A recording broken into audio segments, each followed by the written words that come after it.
Can you see who is next? Ooh, I feel like Christ and Waterhouse now at the Academy Awards. Oh my. Yo-Yo Keane. Shall we?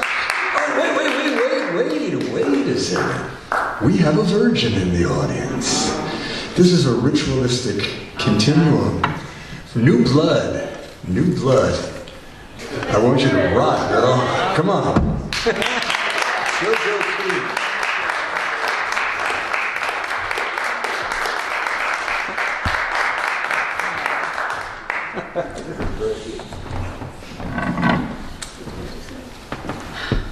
Okay, I think I'm gonna need these. Here we go. Catching bubbles. Sleeping at my grandma McKinley's on Saturday nights became a ritual for me between the ages of 9 and 14. Saturday nights at my own house were off limits for someone my age. My 3 sisters were in their 20s and teens and were out on the town or having friends over hanging out, not appreciating the little sister hovering. My father was always with his head in his work or in the Wall Street Journal watching golf or out on a secret date.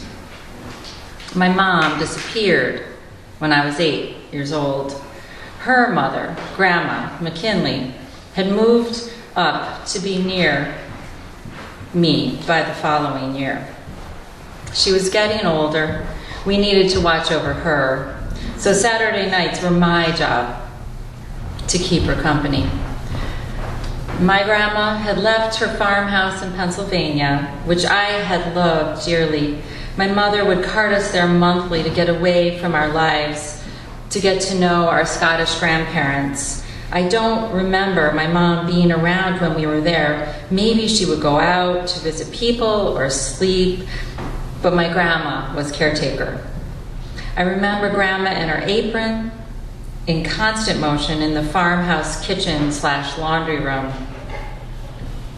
I would be sitting dirty-kneed, feet dangling from the counter as I watched her move about, doing things, making things, wringing out hand-washed laundry in a big tub that had legs with like a table. It had a hand crank with rollers. You would feed the laundry into it to squeeze out the extra water. My job was to shake out the cardboard, stiff, flattened cottons. Sometimes I would get stuff wet just so I could run it through the wringer. My mother was my grandmother's youngest of 7. I was my mother's youngest of 4. She and my dad had 3 girls in a clump, and then me years later. I didn't have fun at the new apartment Grandma moved to a few miles from our house in suburban Western New York. There was no big hill out back with train tracks and woods like behind the farmhouse. I would play out there alone for hours, building houses in the woods for myself out of scraps, drinking and bathing from a real bubbling spring.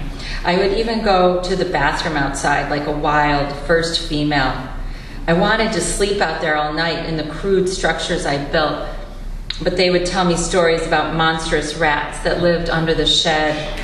So I would set up homemade traps to catch them with food as bait, run out the next morning to find the food still there. I felt so alive there. My mom was different there too, not in my business. And I was busy. I had important work, being a warrior, a hunter, a gatherer. And I have inherited my grandmother's nature to be on the move. She rarely rested or even slowed. I can see her hands on her hips giving commands, chores, and important tasks. Handprints of flour on her apron, wringing out some newly washed rag. She would stop for only one thing. Only one thing had the power to slow her feet and her hands, to give us both a retreat from our busyness: the tea. I would choose my cup and hers. She had a fancy collection of real china. Each one had a personality, color, style, handle, saucer. The favorite of mine had flowers on the bottom, on the inside of the cups. I could pick any cup I wanted, and I could put as much sugar as I wanted into it.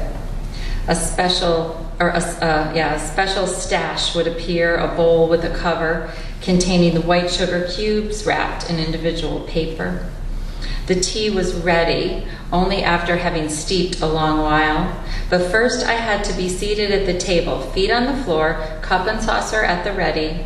This was the only ritual that had carried over from the farmhouse to the apartment. I had to be settled, quiet, hands at my sides before she would begin. Only then she would approach with the kettle of water freshly reboiled, pouring an inch or so into the cup for me to swirl and hot the cup. She would then ceremoniously dump the water into the sink of the washing tub, or if we were at the farmhouse. It had always struck me as wasteful because she used everything. Every ounce of energy was transferred to the next job or repurposed, but this hot water from the clean cup was dumped like an offering to the gods. After the proper reverence was in the room and in us, and the cups warm and ready, she would approach slowly and steadily with the tea.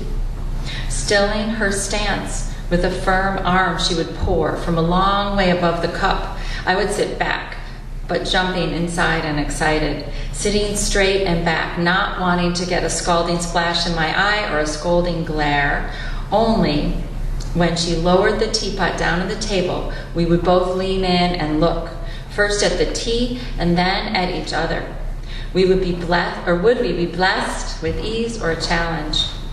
Where would the bubbles fall? If they crowded in the middle, it was easy prey. At her nod of approval, I would dive in with the teaspoon, scooping out and sipping up the easy money. It was a sign, success and ease.